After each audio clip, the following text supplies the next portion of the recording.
Sean Whaley is furious. He's upset. The 100%.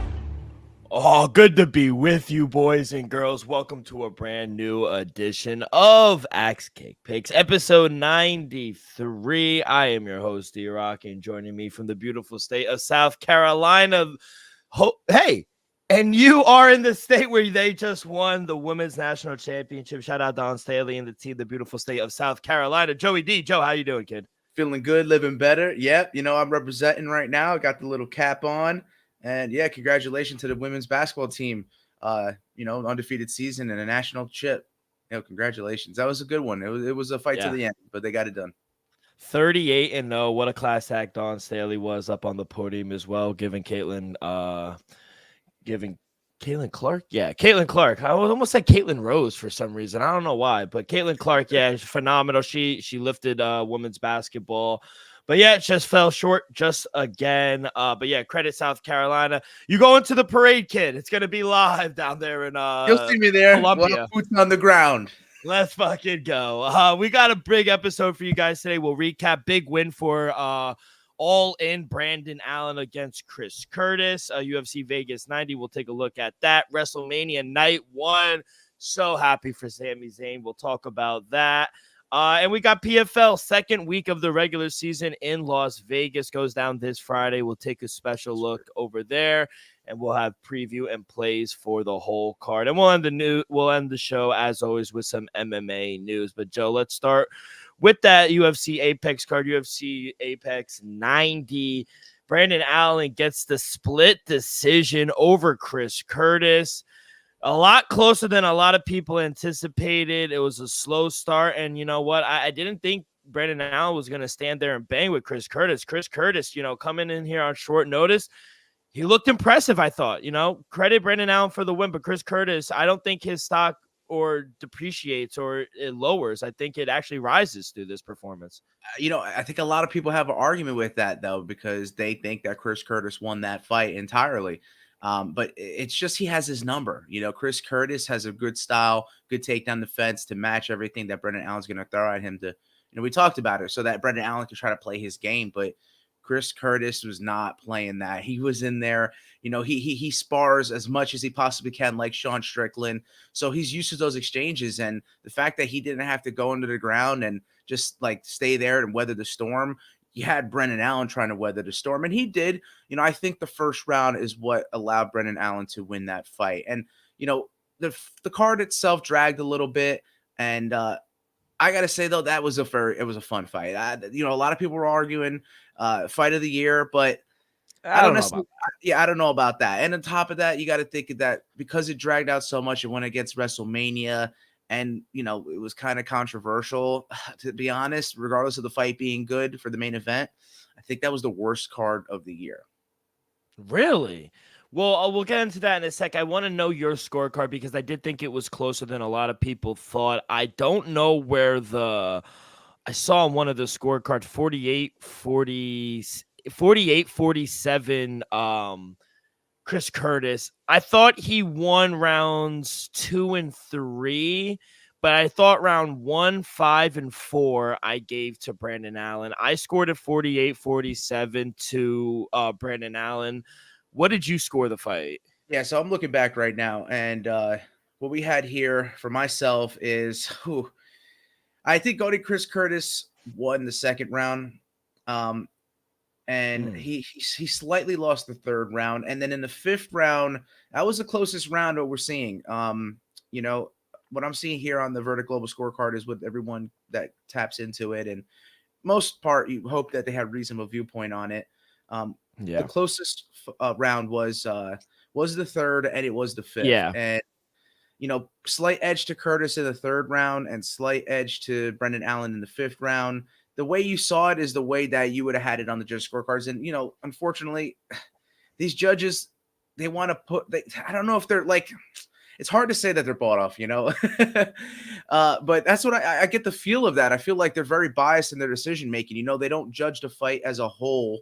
They have to go on a round-to-round basis, and they tally the scorecards, at the end. It's not like one, for example, will judge the entirety of the fight and have a decision at the end for you instead of just a point system. So we talked about it time and time again. I think there's a little bit of it rearing its ugly head in terms of the criteria and what we have to do. But to be completely honest, I had here a 49-47 because yes, I saw the third round could have gone either way. Chris Curtis, he won the second round, but I did mark it for Brendan Allen ever so slightly. And then in the fifth round, man, I put it as a draw. I know a lot of people don't like that. They want you to go ahead and pick a side, but when I see a draw round, I'm going to go ahead and score it similar to what I saw in Fight Night 21 for one. I know different promotion, different scoring criteria yet again, but there was a round in there that these fighters in the championship had a draw, and I saw it, and I scored it down there. Are you open? Are you in favor, I should say, for open scoring? Do you think it would help fighters in maybe those championship rounds in the rounds 4 or 5 be like, hey, listen, I'm down in all those judges' scorecard. I have to go out there and get a finish. I can't, be lackadaisical and just, hug them. Because they weigh heavier, and once you go, let's say a fighter goes up 3-0 and in the championship rounds, they look like utter, death. Yeah. I think that if this was a 1-round fight for 25 minutes or like Vale Tudo fight to the finish, then you would see who's actually going to win the fight. The person who put the work in at camp and who has the better gas tank, and they look worse and worse as the fight goes on. One fighter looks better, like the Nate Diaz or Nick Diaz special. If there was that golden 6th round, we would have saw who really would have been victorious. So yeah, I'm absolutely open for open scoring criteria. Now, what are your thoughts on Brendan Allen? He did make the comparison of, Bobby Green and the whole Islam of getting a title on short notice. He's won 7 fights in a row now, Brendan Allen. I think he needs one more. He needs to fight the one that he was scheduled to fight. He needs to fight Marvin Vettori. He said he's moved past him, though. Yeah, you saw Marvin. You saw Marvin Vettori. Like, yeah. But 7 fights is good, but it's not even in terms of who's got the most wins consecutively in the UFC. There are some unranked fighters that have more wins than him consecutively. So let's be real about it. That was a not convincing performance. If you fight top 5 in that division, it's not going to fare well for you. So yeah, to crack that top 5, I think he needs to fight Marvin Vettori, the one who you scheduled to fight originally. And if you get a win over Marvin Vettori, which a lot of people are arguing that he's a bad matchup for you, especially what you just did against Chris Curtis, you might get a title shot off of that. But Jared Cannonier is going to be wrapped up. Sean Strickland very well may fight Usman. We discussed that. And you know how everyone else is looking between Bobby Knuckles, Israel Adesanya, and Dricus du Plessis. Yeah, the one thing I guess I would push back is I just don't think you get a title shot beating Marvin Vettori. I don't think his name resonates that high. I know he's in the top 5. Brendan Allen's trying to move past all that. Marvin Vettori, for a guy that pulled out of the fight, he talks a lot. So yeah, they might run that back. Who knows? I do want to finish him if he were to fight Marvin Vettori. So the win streak and the statement win over Marvin Vettori might grant him that title shot. But you're right, name alone, maybe not so. And I didn't mean to cut you off. No, you're good. And I also just don't think Brendan Allen, the promotion also does star power, what you could bring into the seats. And unfortunately, I know a lot of people like you and I know Brendan Allen, but I would say the casual and the masses of mixed martial arts fans don't really know about Brendan Allen, know that he's on a 7-fight win streak. They know all the ins and outs about him. So I think that's also holding it against him from getting that title shot or a number 1 contender fight. So I want to see him fight at least one more time. Like you said, the top 4 is all taken care of right now. You got to imagine Izzy's going to fight DDP at Perth. Sean Strickland might weigh in as the backup fighter. Robert Whittaker on that card. Yeah, Robert Whittaker's fighting Hamza Shemaev in the main event in Saudi Arabia. So, I mean, that should be a number 1 contender fight as well. So I think he's a fight or 2 away, but shout out Brendan Allen, 1 of 3 straight split decisions. And we go to the co-main event where my boy, David Jackson, plus 175, baby. Gets it home. All I say is UFC fight fans, let's ride. If you saw that from Brendan Allen back in the day, but yeah, go on with that co-main event. Yeah, co-main event. Damon Jackson gets a split decision over Alexander Hernandez. I thought they got this one right. I thought he won unanimous decision. I thought his pressure. I thought the wrestling. I thought he did more damage throughout all 15 minutes of the fight. I honestly didn't think the fight was close, if I'm being honest. And I thought the wrong guy was favored. I thought there was tremendous value on Damon Jackson, which is why I went with him. What'd you see in the co-main event? Yeah, we talked about Alex doesn't have the best record in the featherweight division when he's fighting there. He actually turns out a little better when he doesn't have to cut as much weight to the lightweights. But yeah, Damon Jackson definitely won the first, definitely won the second. And it was surprising to see because we normally know Alex Hernandez to kind of run out of gas in the later rounds to not really have enough in the tank to, keep going and keep competing. He did. He very well arguably won the third round. So, shout out to Alex Hernandez. But I don't know, after all this type of up and down roller coaster type career, I don't know. I wonder if he fought out his contract and if the UFC is looking to cut him. It's unfortunate, but this is what happens when you don't, pose consistency in the upper echelon of the division that you're in. And he's been fighting in two divisions now, so it hasn't been all consistent for either weight class. So Damon Jackson, I could agree that he was the right side because he had more ways to win. He had an option to get it on the ground, and his nickname, the Leech, lives up because he has like 12 plus submissions there with, I think, maybe one defeat getting subbed, maybe some quick gilly or something. So yeah, the veteran was the right side there. And if you had him on the plus money, just money line, which is something that I should have done, kudos to you, my man. But I took a hedge in that fight and I got burned for it. Shouldn't have done it either way. And then the third fight in the featherweight bout, Chepe Masco taking on Morgan Shariri. Robbery? I mean, yeah, I was just going to ask you your scorecard because honestly, I scored at 30-27 for Morgan. Like, I didn't even think Chepe Masco won a round if I was being completely honest. I mean, and that I think that was the general consensus, not of just MMA Twitter at this point. So I don't know. I thought I was on the right side, but shout out Chepe Masco. He grinded out a win. I thought it was close, but it could still be close and still be a 10-9 round. So I don't know. I had him winning. The first round was close. Second round was definitely Morgan's. And then the third round, it was once again a very close round. So what I'm seeing here on the global scorecards is that it was that first and second round for Morgan's side, and then Chepe, he won the third round ever so slightly. But yeah, the judges went ahead and gave it over to Machine Gun. And he's a dog. Don't get me wrong. He's got that dog in him to keep the fight going and stuff. But I do think that, if we're going based off 3 rounds, the open scoring or the points 10 must, it would have to have favored the Frenchman, and he did get robbed there. But I think the future's bright for the kid. And Chet, man, he's on a little win streak, some controversial wins going along. Let's see who they square him up with next. I don't know where they're gonna go, the UFC with Chet Mariscal, but man, they could put him up against somebody, and it's probably gonna be a tough fight. So he's gonna have to show up for that one for sure. Yeah, he's definitely going to get tough fights on from here out. Your boy, the Chilean, Bonamondas with the knockout in the very first round and showing why he was a minus 340 favorite. Thoughts on the Chilean? Yeah, he looks good, man. Every time he goes out there, and he's looking for a finish, bro. He's explosive. He's long. I think he has the capability of finishing the fight anywhere it goes.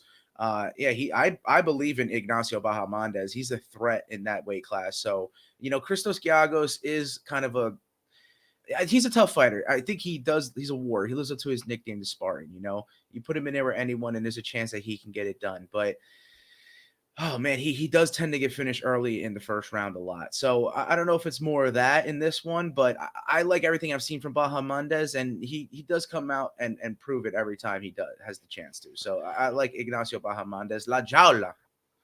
And then the first fight of the main card, our boy Charlie Campbell gets the unanimous decision over Trevor Peek. Trevor Peek was tough. I thought he had some moments where he looked good, but Charlie Campbell was outsmarting him. He was more technical. He was sharper. He was cleaner. And, it just reared its ugly head. Trevor Peek, like I said, he had some moments, but Charlie Campbell was definitely the more of a technician fighter in there. And, hey, Dave Portnoy, if you're listening, let him see Mrs. Pebble. That's all he wants to do, Yeah, I like the Tim Tebow call out. Yeah, Charlie Campbell's good on the mic, Great. He cuts a hell of a promo. Definitely cuts a hell of a promo. He was a little disappointed in himself in terms of the performance itself. But you're fighting a tough Trevor Peek, and The fact that you avoided him in the first and second round where he's most dangerous, and you look good doing so. I mean, that says a lot. So be proud of yourself. UFC's gonna still keep Trevor Peek waiting in the wings because he's an exciting fighter, regardless of the skill set that he may possess. He can always get someone out of there in the first round. But Charlie Campbell, he weathered the storm, and shout out Law MMA. Yep. Longo and Weidman. Yeah, three wins in a row dating back to UFC Atlantic City for the team out there in Long Island. So shout out Charlie Campbell. The future prelim, Court McGee and Alex Morono go all 3 rounds. Out the Great White gets a unanimous decision win. We hit the over 2.5, easy cash there. Thoughts on the Great White? Yeah, he looked good. Honestly, I agree that it was kind of a rough matchup on paper.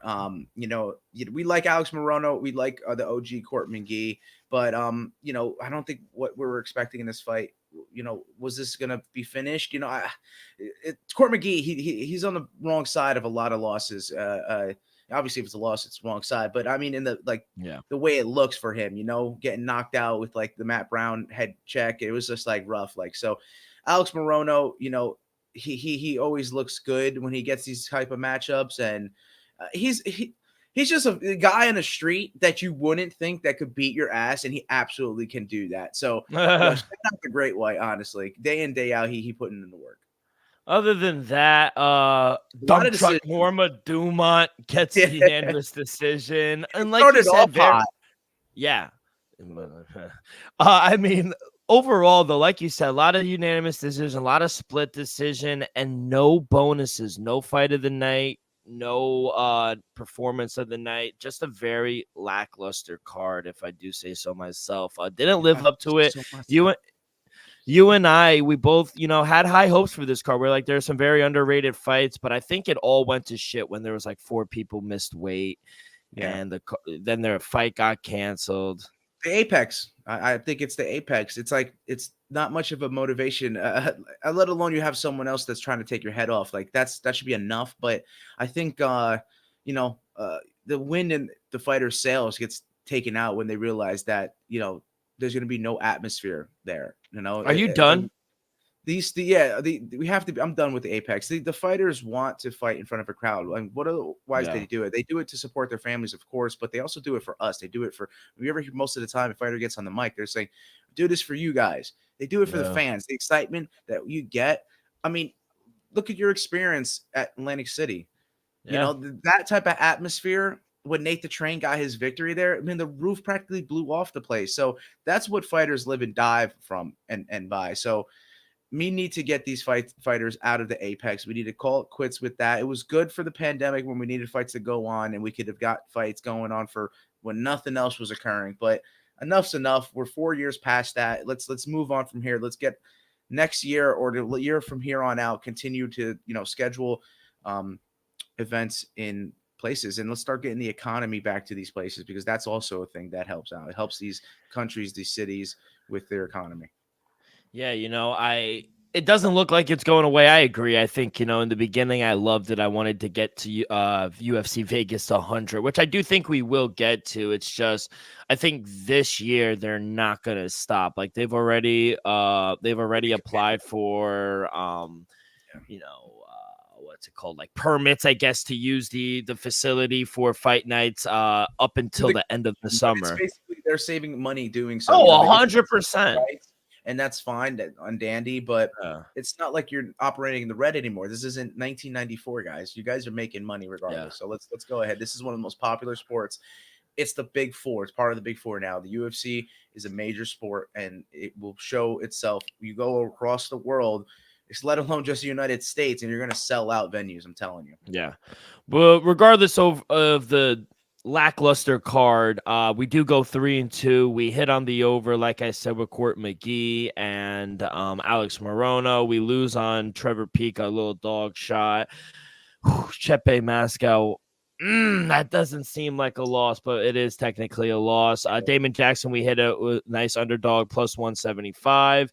And then we hit on the over 2.5 rounds with Brandon Allen and Chris Curtis in the main event. So overall, 3-2. Positive week going into UFC 300. Kid, how'd you do? Yeah, man. 4-6 actually on picks. 1-0 with my lean with Ignacio Bahamondes, and the parlay did not hit because I incorporated GDR, Jermaine Durandame, with Sky Nicholson, our girl. She did win via unanimous Yeah. decision, so that hit. But unfortunately, I did take a dog to go inside. I should have known when Pierre Rodriguez fight was called off with Calvillo that women's weekends parlay, it wasn't going to work. We had the women's national championship, and we had the Vegas 90, and we had our girl Sky competing in Vegas. And I saw that, just a really quick before we cover WrestleMania night 1, that they're going to go and do before 306 in the Sphere. They're going to have Katie Taylor fight Amanda Serrano, so Sky Nicholson's not going to get that shot, I heard. Damn, you stole my thunder for some news, kid. I had that taped down, but yeah, we'll talk about that in just a little. Sky real quick because that was part of the part.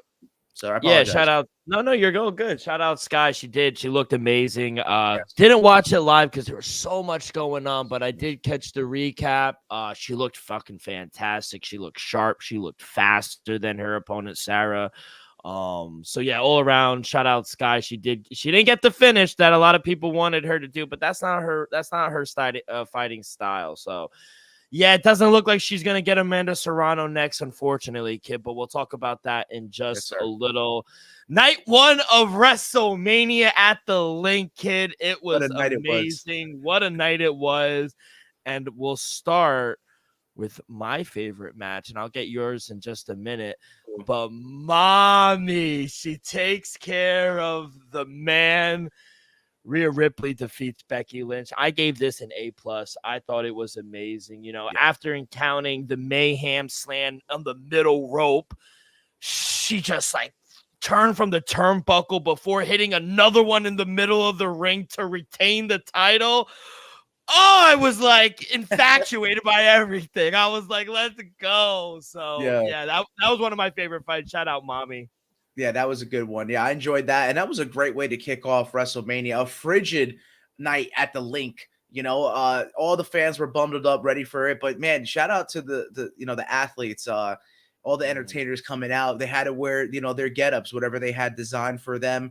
And, showing a lot of skin, had to battle the elements, and being in there and doing it and being live in the action, you probably don't feel it at all. The adrenaline's pumping and everything. But, yeah, I think it's the same for tonight. Honestly, it's going to be a cold night, and that was a great fight to kick it off. Kick off night 1. And you called it. The 6-pack ladder match was fucking fantastic. I didn't know what to expect because I thought they were going to divvy up the belts, which they did wind up doing. Yes.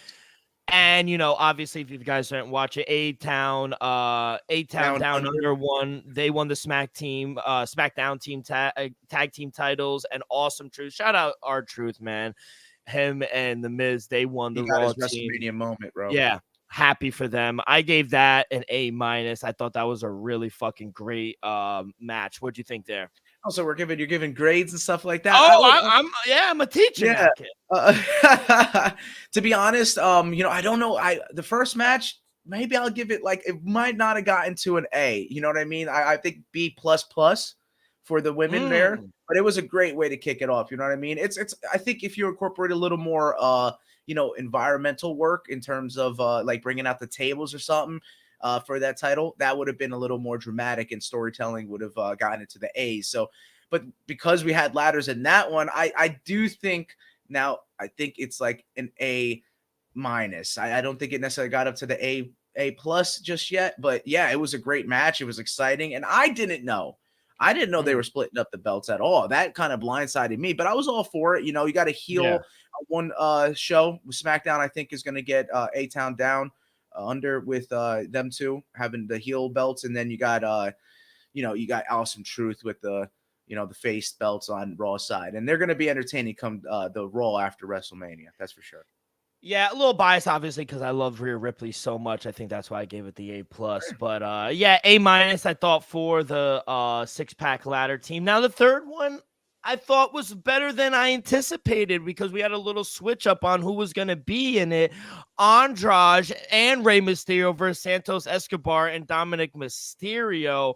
Love seeing they were so great, the WWE. They bring out Philadelphia legends, Jason Kelsey and Lane Johnson. They go and they help them with and they win. Ray, Andrea, they defeat Dom and Escobar. That's one I lost, but I gave this one a B, kid. I thought it was entertaining. Yeah, it was entertaining. Yeah, I don't think it the match itself was a little lackluster, but Andrade definitely saved it. Like, that dude is a star, bro. He's always been so freaking good. And Ray's up there in age. You can't expect a lot from him in terms of that, but Dom has still not won a match at WrestleMania. So yeah, I don't know if the odds would have still been correct with the first match, minus 500. We hit there, plus 110 with the Awesome Truths, got a little plus money for you guys. And I don't know if the plus 170 would have still stuck, because that's what we're seeing for, Rey Mysterio and his teammate, but that hit, we saw it, that they're going to start to show off with a bunch of smiles, you know what I mean? Get the crowd into it. And I think the most disappointing fight of the night, it was the brothers, Jey Uso versus Jimmy Uso. I thought Jimmy and Jay did a really good job, like with some emotional moments, and the crowd kind of woke up a little bit when Jimmy started to beg for Jay for forgiveness, and Jay picked him up and hugged him before Jimmy popped up and super kicked him and hit him with an Uso splash for a 2 count. But it just felt like, the majority of this match was storytelling rather than them putting it in to the match. It had some moments, but others, it felt like the crowd checked out. It felt like they were moving slow, Joe. I gave them a D. I really didn't like I was going to go a little worse. I'm going to be a little hard ass. I'm going to give them an F. Oh, wow. Yeah. Yeah. I said middle of the pack for that Rey Mysterio fight, a C. Maybe a C plus, just because of what the ending was like. But yeah, I think the boys got an F in that one. It wasn't all too dramatic in terms of the storytelling.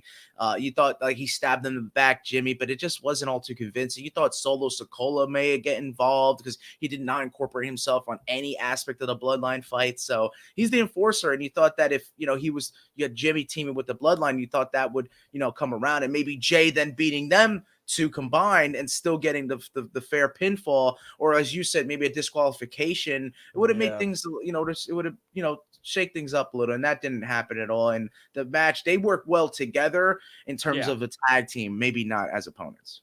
Yeah, not as opponents. And you felt the crowd really kind of drift off and lose interest into the fight. You could tell, because in every fight they were electric, but that one. It speaks volumes.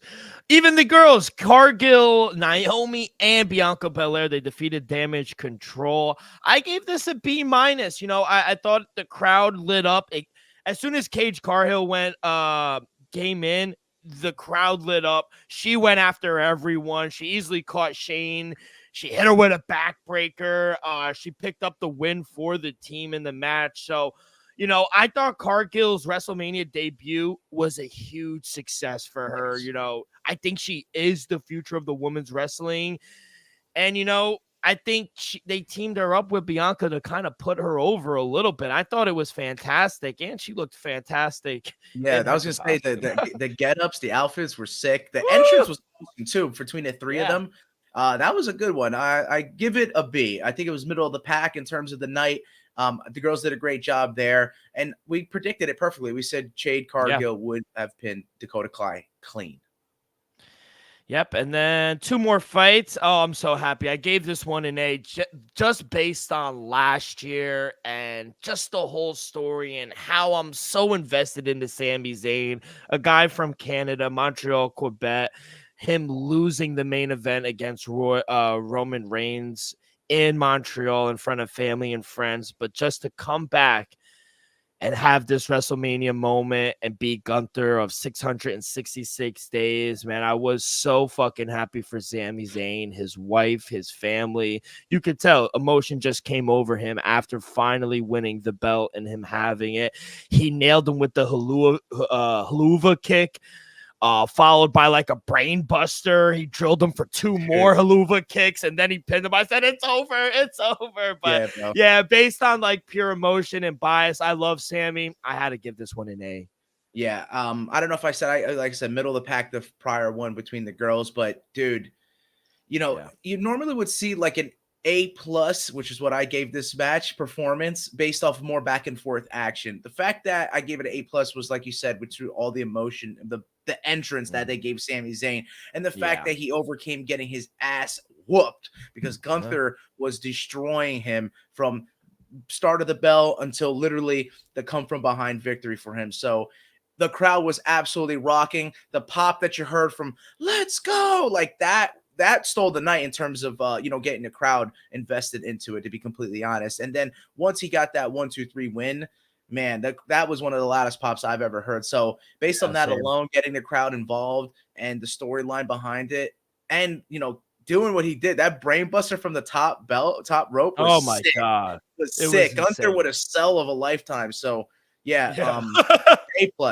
performance on that one. Yeah, I thought they kind of messed up from the top rope, but Gunther just pro of a pro, sold it. I was so fucking happy.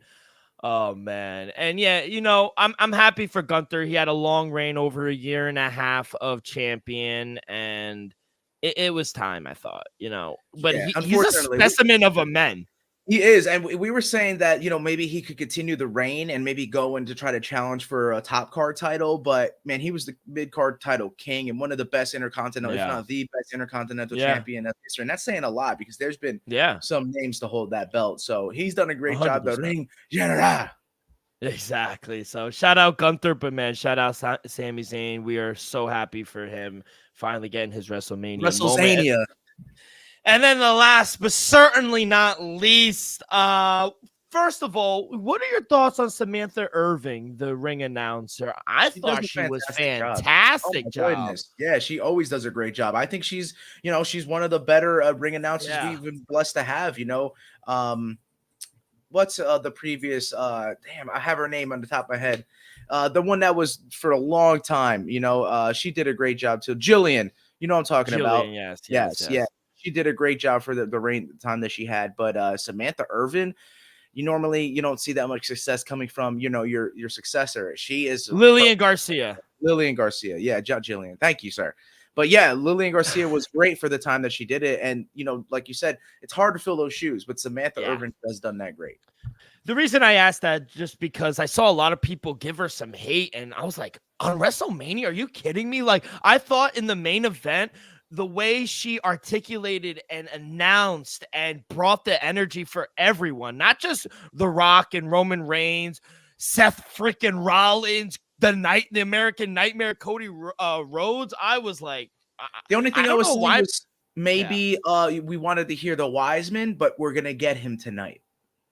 We even heard him. She even said WWE Hall of Famer. Exactly. The wise man, Paul Heyman. So that's what I think it is. Just biased because they want to hear him introduce Roman Reigns. But I'm saying they're gonna get that tonight. So I mean, come on, be fair. What is with all the hate, kid? I don't understand it. Yeah, it's all. She does a great job.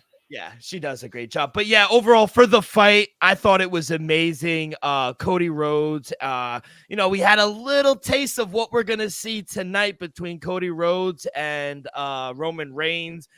When he got rock bottom on the announce table, I thought it was, oh my God, I thought it was over, kid. I was like, oh no, it's going to be. And then you had the board member TKO throwing F-bombs. Don't you fucking count us out. I loved it. The hydration station getting thrown everywhere.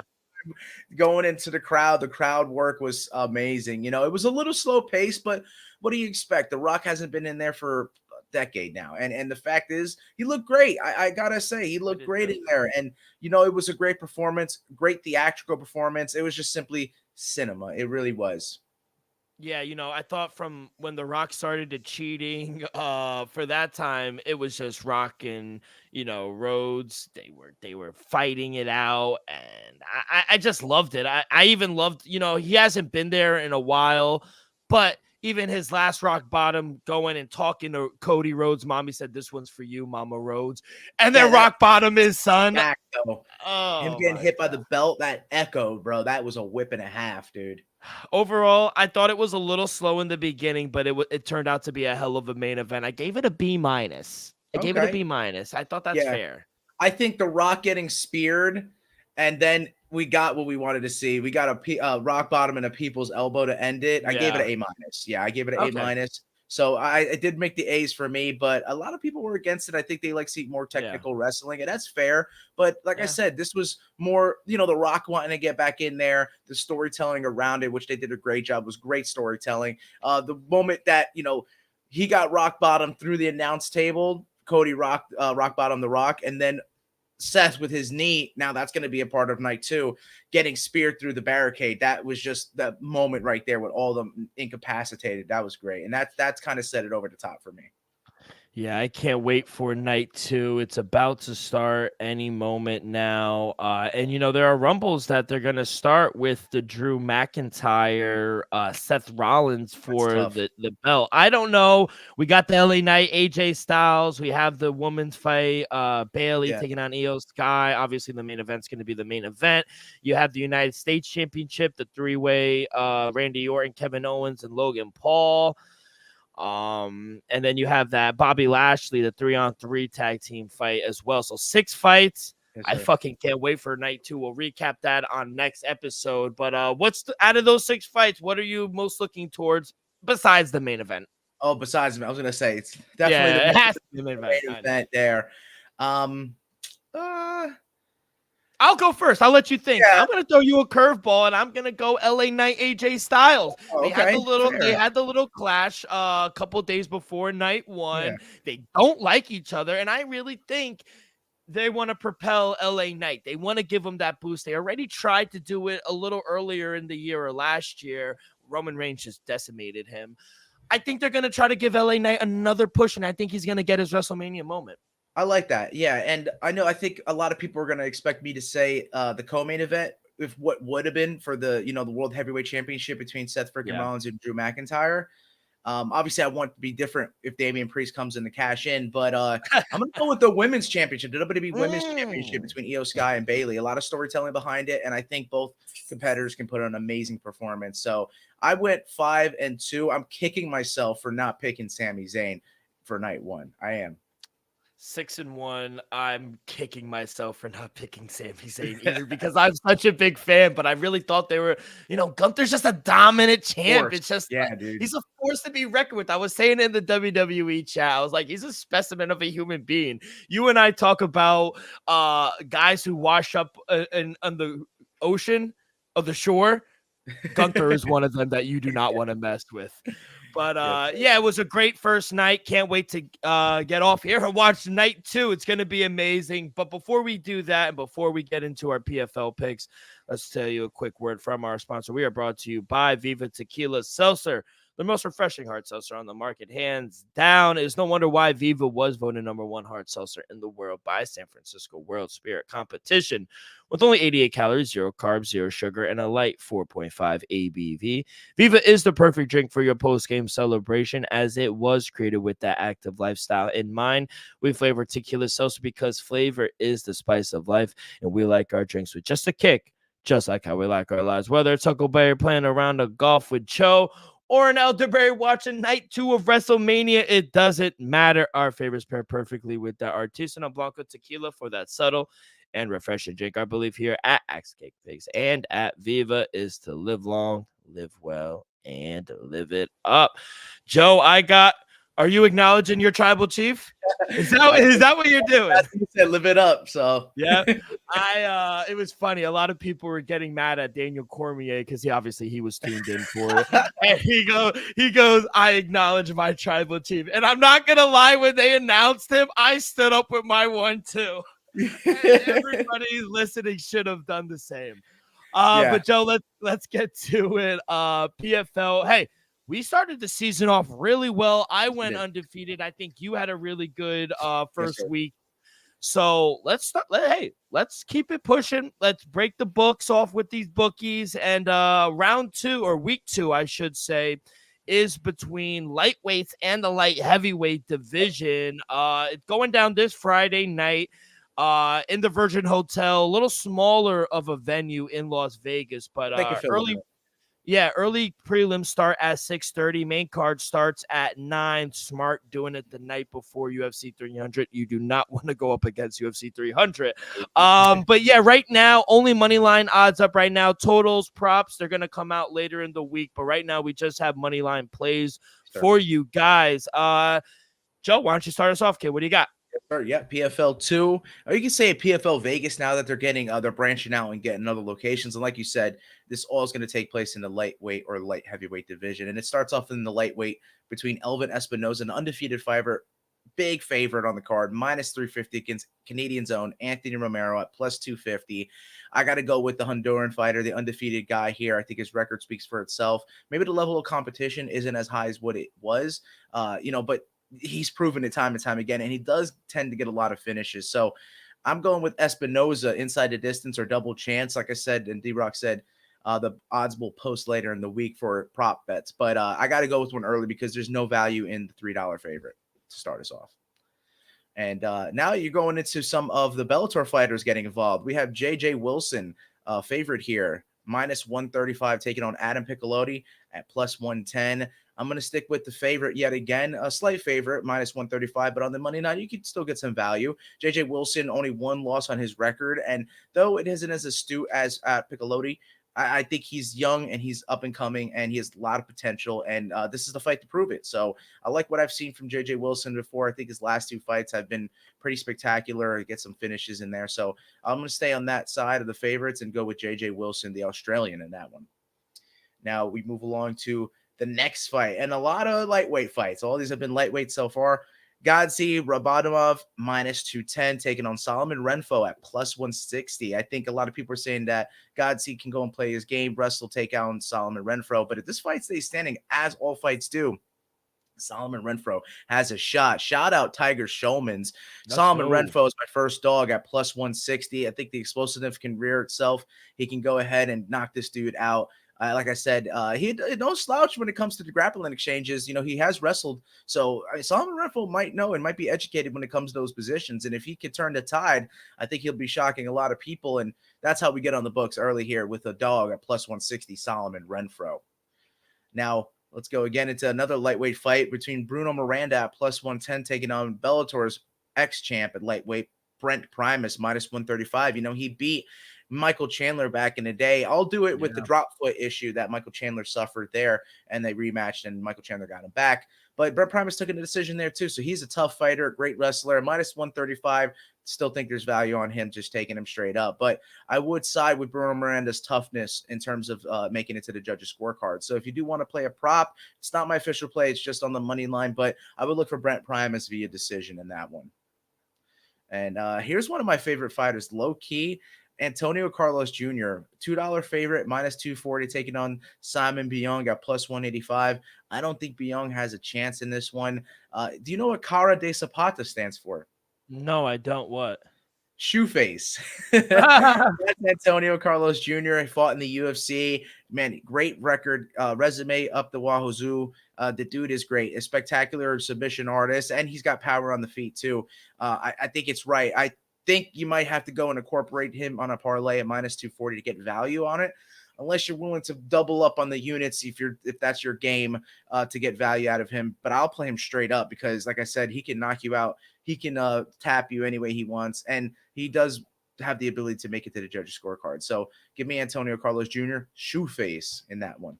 And I think that's the first of the light heavyweight fights. And it's going to continue in the next one because Dovletyan Yagshimuradov at +120 is taking on Jacob Neto at -155. And the Croatian sensation is real. He's got explosive power. That's Jacob Neto, -155. I got to take him straight up here.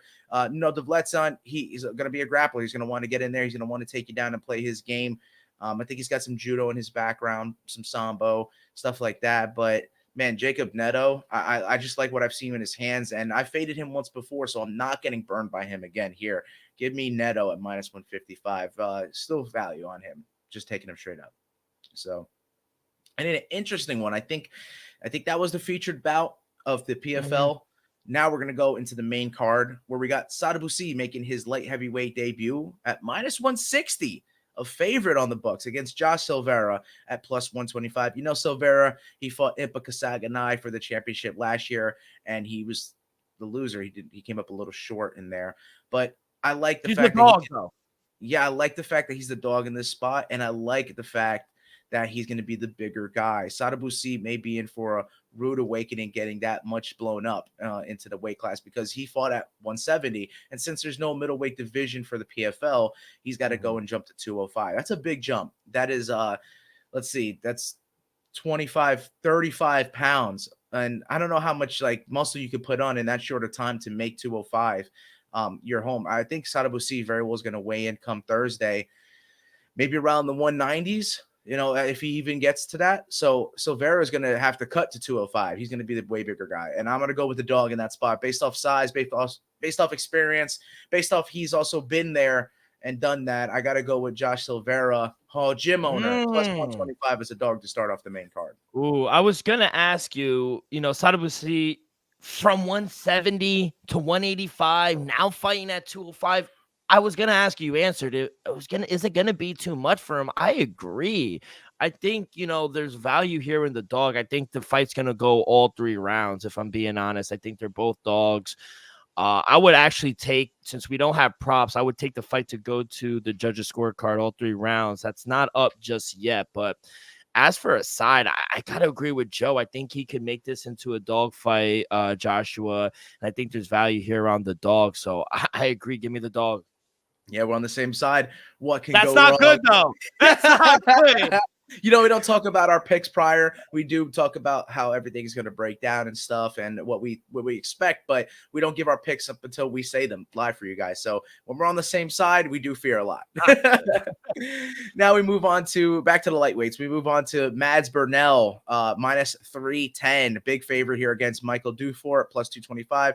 The Canadians taking on Denmark's own Mads Burnell. He's a submission artist. I've seen him time and time again put guys in bad positions and get a submission victory, and that's what I'm seeing here. So to get value, I got a prop bet for you guys, taking Mads Burnell via submission because minus 310 is not, you know, $3 favorite. As we saw in the first fight of the evening, you're not going to get value on a $3 favorite. So I got to go and take a prop, and when those odds drop, stay on top of it. So give me Mads Burnell via submission in that one. Yeah, no play for me here, good. Oh, not a problem. We go right into the most exciting fighter for PFL, and that is Cassius Clay Collard at minus 190 against Patricky Pitbull at plus 150. I actually thought the line would be switched because, you know, Clay Collard, he's come up short in a couple of his last fights. He lost OAM in the championship. We had the opportunity to interview him there. And then, of course, AJ McKee, you know, he found his way to victory against Clay Collard in that one. But Patricky Pitbull, man, the documentary just dropped out. The PFL is promoting him, of course, coming over from Bellator. And the Pitbull brothers, man, they get on a roll together. When one of them wins, the other one wins. So they kind of feed off one another. They're in camp.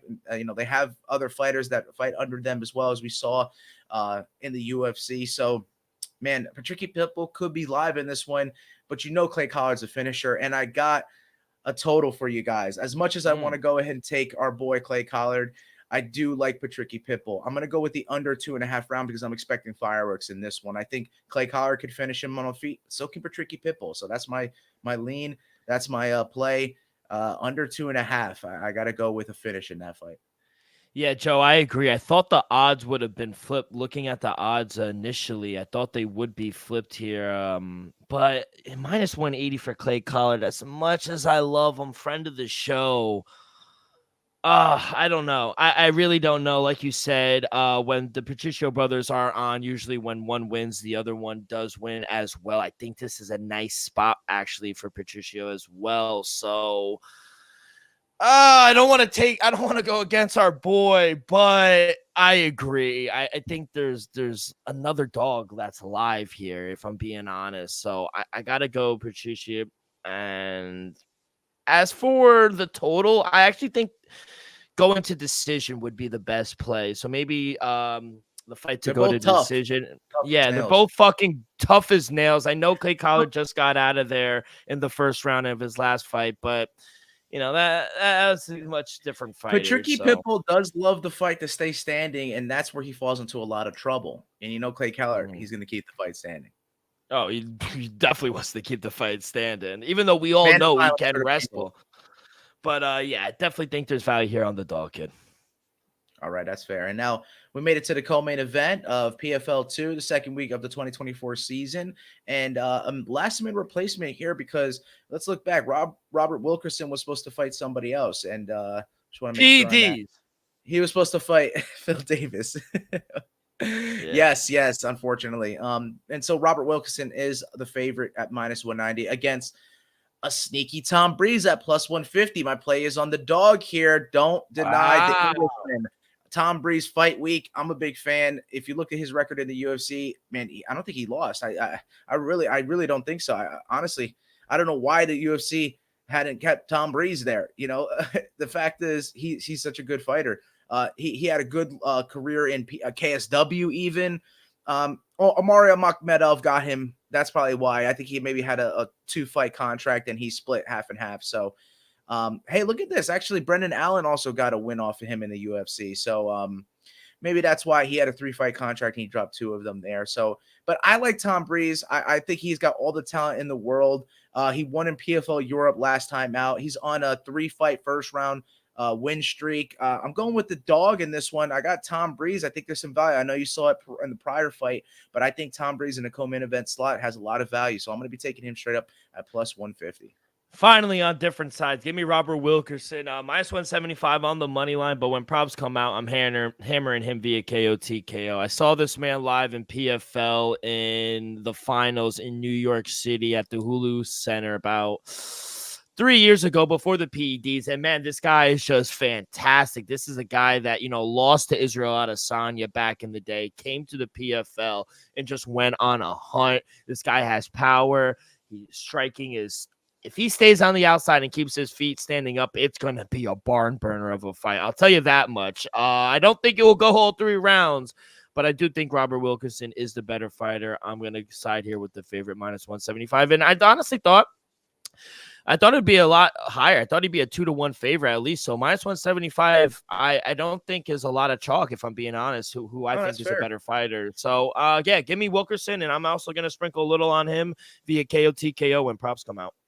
Yeah, and there's the icebreaker, Dr. Stoppage, he beat Amar and Makhmedov, and we just said Tom Breeze lost to him. And then Thiago Santos, he won that fight.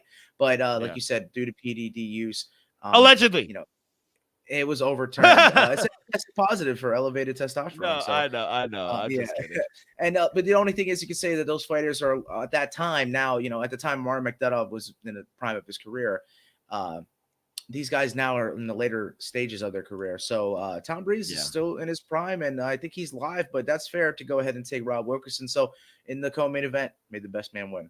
Now we've made it. We've done it. We're here for the main event of this event in Vegas, PFL Vegas, if you want to refer to it as, because I think we're going to be in Chicago for next week's PFL. So Chi-Town. Hey, Windy City, baby. And Impa Kasaganai, champion. -700, came up short against Johnny Ublin in his last one, taking on +440 Alex Polizzi. I think his last time out, he got knocked out by Yoel Romero. So, Yoel Romero up there in age. I think the odds are right, unfortunately. I got to go with Impa Kasaganai. If Yoel can get Alex Polizzi out of there, you think Impa can do the same. But I do think that he might have worked on a lot of holes in his game, and he might have the ability to make it to the judges' scorecards. But I can't fade Impa in this spot. So I'm going to go ahead and give the 3.5 points to get some value out of the -700 odds we have on Impa as such a heavy favorite as he is. So unfortunately, I'm at a disadvantage here. Impa's going to have to win every single of the judges' scorecards unanimously to go ahead and give me that win. But I got to go with him because he's a champ and he's going to defend it, basically, even though he lost in the Bellator Championship Series. And, it's you got to find some value here. So I appreciate you going on the spread and taking him -3.5 and winning unanimous decision on all judges' scorecards, because even I see him as high as -700. I see him as low as -540. So regardless, no one's going to pay that on Impica. even though he's correctly priced, I will say. I do think he should be this big of a favorite. And I feel bad for Alex because that fight we saw maybe a month ago, maybe against Johnny Eblin. I thought it was a hell of a fight. He had moments where I thought he could have put Johnny, but Johnny just did what he does best, and he just wrestled him. I don't think this will be a problem here, and I think he's going to take his frustration and anger because I do think Impa. I do think there was ways that he could have won against Johnny Eblin. I really do. Yeah. If they fought 10 times, I think they both win 5 times. I really think they're that even of a fight. So I feel bad for Alex. I think he wants to get back on the winning track very quick, and I think he's gonna knock him out. So if I'm going to sprinkle anything, even KO TKO, I still think is going to be like -200, -190. So maybe first round knockout. I really think he's going to try to get quick those 6 points. Yeah, quick 6. Remember that, guys. Hey, if I've seen this now too, because I was a little troubled by the point spread itself because I normally don't do it. I don't. But I saw that they were saying if I gave that much of a point spread, if the fighter that I chose giving those points wins with a finish, that I hit still.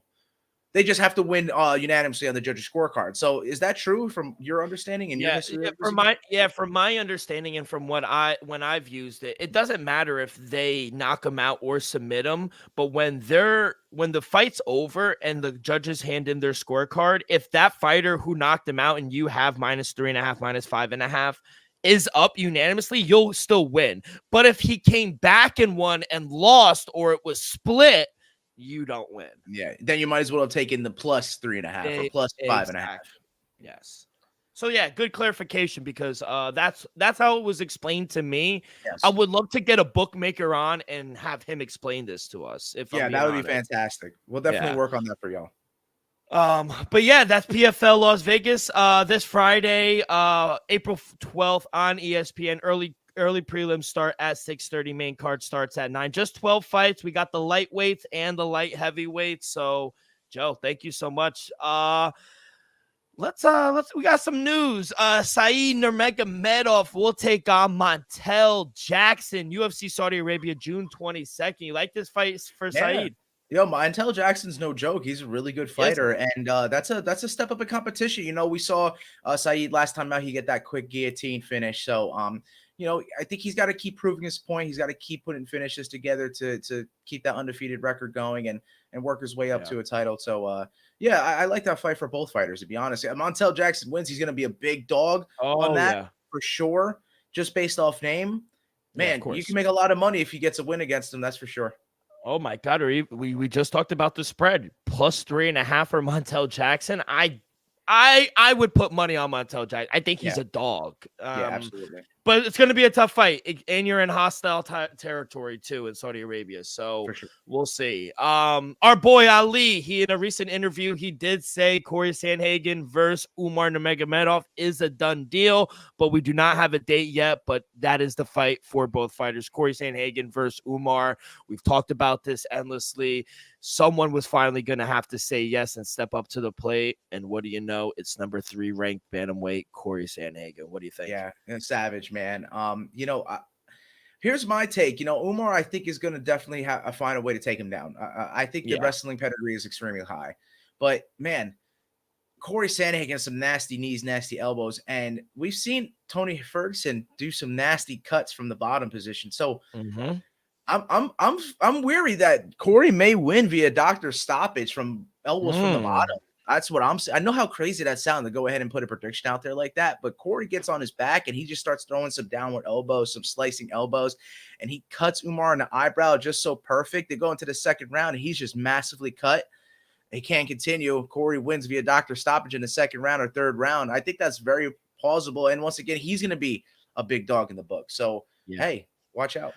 I was just going to say, we talked about Montel Jackson being a big dog based on Umar's name and his resume. Not even just so much his resume, just based on the fact that no one wants to fight him.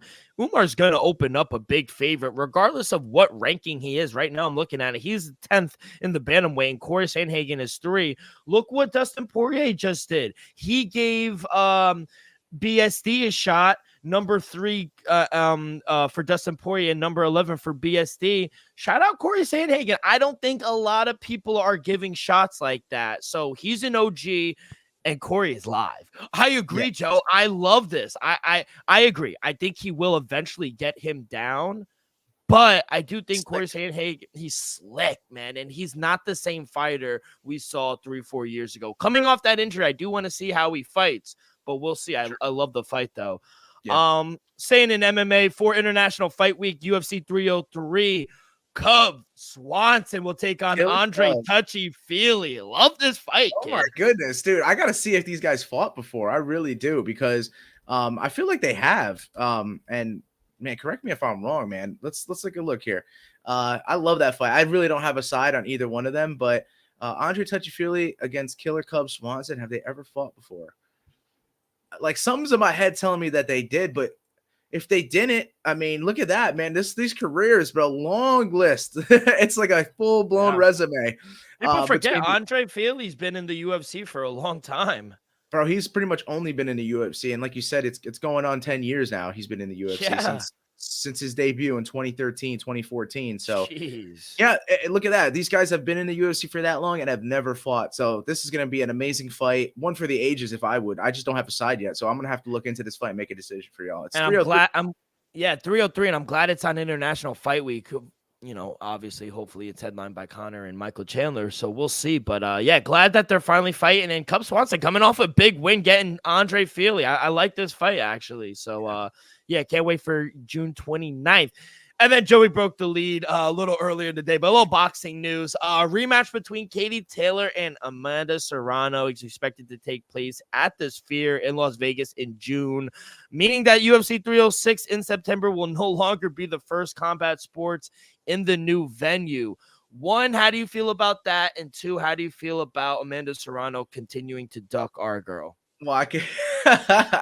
Yeah, I mean, you know, people were expecting a finish from her, but we said that's not Sky's game. She's, you know, an outclass boxer, world-class boxer, you know, Olympic style boxer. And normally knockouts are not associated with that because the headgear and, you know, the size of the ring and the rounds that they fight and all that. So, it may not be fair, but, you know, she's still very young in her career, and she is a young athlete as well. So Katie Taylor's a legend, and I think she's going to be a bigger fighter coming in against Amanda Serrano. So it's going to favor her. I wonder how much influence Eddie Hearn had into that to get that done. And if I can't tell you how I feel about it, because, you know, I got to say I'm a fan of all these women boxers. I really am. But, man, I can tell you who's not feeling it. Dana White. He is going to be he's so mad. Oh, dude. He wanted to be the first event in there. But if I could say, if they could go ahead and do it before him, fine. But what means he's going to have to put on a spectacle after. I was just going to say, I can't wait for the fight. I talk shit about Amanda Serrano, but I am going to fucking watch the fight. Her and Katie Taylor are one of the best women fighters of all time. What do you think if that sells out and it does fantastic? You know, Dana White wants to put on a banger. He's going that 306, I want to say, or 30. Yeah, 306. Only fights locked in is probably the Alexa Grasso, Valentina Shevchenko. But I don't think that's going to be the main event any longer. I did at one point, but now, especially what just got called, I think he's going to try to outdo them. You know what I think? And we've had hints towards it. He tweeted it out. Sean O'Malley. I think he headlines it. He has a little Mexican in him as well, Mexican heritage as well. I think he headlines the Sphere. He wants to fight 3 times a year as well. You put him in the Sphere, and he's going to sell out Las Vegas. Yeah, absolutely. And it's near his home turf, and Marab doesn't have – he's got a fandom now. Marab has been amazing on social media. Both of them have. Honestly, they've been doing a great job with their skit work, and they got personality, both these guys. And like you said, if they get that fight, if they're both healthy for 306, I think it's gonna be a fan favorite fight for the Sphere. I really do. Absolutely, Joe. But that's all I had on the docket for this. Any last words before we get up out of here, kid? Hey, man, enjoy WrestleMania night 2 and the fights that we get on Friday. It is UFC 300 fight week, man. All steam, full steam ahead, man. I'm hyped. I'm ready. I hope y'all are as well. Let's get Oh, this yeah, done. we got a huge episode for this Friday. But that's going to do it for this Monday edition of Axe Cake Picks. On behalf of our sponsor, Viva Tequila, Joey, myself, we'll see you guys on Friday. So make sure you guys follow along our social media, X and Instagram at Axe Cake Picks. You guys can find all of our episodes wherever you listen to podcasts, Apple Podcasts, Spotify, Stitcher. Subscribe to our YouTube page as well. We go live every Sunday night and Friday afternoon. Hit that like button, subscribe, rate, give us a review. Leave in the comments who you'll be betting on this weekend. All that good stuff really helps the show grow tremendously. So be a friend, tell a friend. Everyone, good luck on your wagers this week. Be safe, be well, and we will see you guys down the road. Peace.